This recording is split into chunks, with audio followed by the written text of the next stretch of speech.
ನಮಸ್ಕಾರ ವೀಕ್ಷಕರೇ, welcome back to smart Rajani. ಇವತ್ತಿನ ವಿಡಿಯೋದಲ್ಲಿ ಮನೆಯಲ್ಲೇ ಸುಲಭವಾಗಿ ಚಿಕನ್ ಕಬಾಬ್ ಹೇಗೆ ಮಾಡೋದು ಅಂತ ತೋರಿಸ್ತಾ ಇದ್ದೀನಿ. ಇದನ್ನು ಮಾಡೋದಕ್ಕೆ ಒಂದು ಮಿಕ್ಸಿ ಜಾರ್ ತೊಗೊಂಡು ಅದರಲ್ಲಿ ಅರ್ಧ ಸ್ಪೂನು ಮೆಣಸು, 5 ಹಸಿ ಮೆಣಸಿನ್ಕಾಯಿ, 1 ಇಂಚು ಶುಂಠಿ, 8ರಿಂದ 10 ಬೆಳ್ಳುಳ್ಳಿ, ಸ್ವಲ್ಪ ಕೊತ್ತಂಬರಿ ಸೊಪ್ಪು, ಬೇಕಂದರೆ ಸ್ವಲ್ಪ ನೀರನ್ನು ಸಹ ಹಾಕ್ಕೊಂಡು ಮಿಕ್ಸಿಯಲ್ಲಿ ಈ ರೀತಿ ಗ್ರೈಂಡ್ ಮಾಡ್ಕೊಳ್ಳಿ.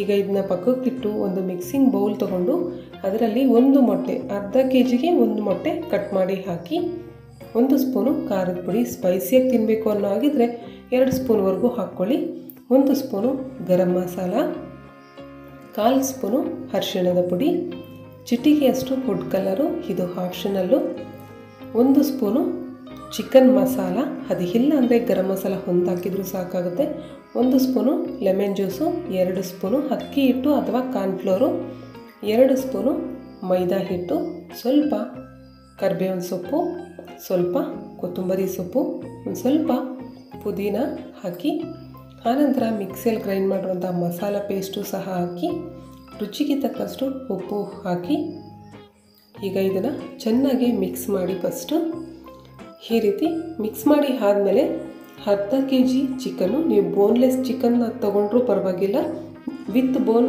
ಚಿಕನ್ ತೊಗೊಂಡ್ರೂ ಪರವಾಗಿಲ್ಲ, ಉಪ್ಪು ಮತ್ತು ಅರಿಶಿಣ ಪುಡಿ ಹಾಕಿ ಚೆನ್ನಾಗಿ ನೀರಲ್ಲಿ ವಾಶ್ ಮಾಡಿ ಅದನ್ನು ಪೂರ್ತಿಯಾಗಿ ನೀರೆಲ್ಲ ಹಿಂಡಿಬಿಟ್ಟು ತೊಗೋಬೇಕು. ಇದಕ್ಕೆ ಇಲ್ಲಾಂದರೆ ಲೂಸ್ ಆಗಿಬಿಡುತ್ತೆ, ನಾವು ಕಲಸಿರೋದೆಲ್ಲ ಈ ಮಸಾಲೆಗೆ ಹಿಡ್ಕೊಳ್ಳಲ್ಲ ನೀಟಾಗಿ. ಆದ್ದರಿಂದ ಈ ರೀತಿ ಚೆನ್ನಾಗಿ ಕಲಸಿ 2 ಗಂಟೆಗಳ ಕಾಲ ಮ್ಯಾರಿನೇಟ್ ಮಾಡೋದಕ್ಕಿಡಿ. ಸಾಧ್ಯವಾದರೆ 8 ಗಂಟೆಗಳ ಕಾಲ ಇಟ್ಟರೂ ಪರವಾಗಿಲ್ಲ, ಇಲ್ಲ ಅಂದರೆ 1 ಅವರ್ ಫ್ರಿಜ್ಜಲ್ಲಿಟ್ಟು ತೆಗೆದುಬಿಟ್ಟು ಸಹ ಮಾಡ್ಬೋದು. 2 ಅವರ್ಸ್ ಆಗಿದೆ. ಈಗ ಒಂದು ಸತಿ ಚೆನ್ನಾಗಿ ಮಿಕ್ಸ್ ಮಾಡಬೇಕು. ಎಣ್ಣೆನೂ ಸಹ ಬಿಸಿಯಾಗೋದಕ್ಕೆ ಇಟ್ಟಿದ್ದೀನಿ. ಎಣ್ಣೆ ಚೆನ್ನಾಗಿ ಕಾದಿರಬೇಕು ಇದು ಮಾಡಬೇಕಾದ್ರೆ, ಇಲ್ಲಾಂದರೆ ಕ್ರಿಸ್ಪಿಯಾಗಿರೋದಿಲ್ಲ.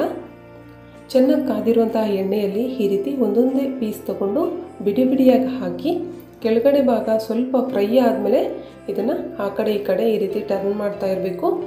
ಮೀಡಿಯಮ್ ಟು ಹೈ ಫ್ಲೇಮ್ ಮಧ್ಯದಲ್ಲಿ ಇಟ್ಕೊಂಡು ಇದನ್ನು ಫ್ರೈ ಮಾಡಬೇಕಾಗುತ್ತೆ. ತುಂಬ ಹೈ ಫ್ಲೇಮಲ್ಲಿ ಇಟ್ಕೊಂಡ್ರೂ ಸಹ ಬೇಗ ಬ್ರೌನ್ ಆಗುತ್ತೆ, ಸರಿಯಾಗಿ ಬೇಯೋದಿಲ್ಲ.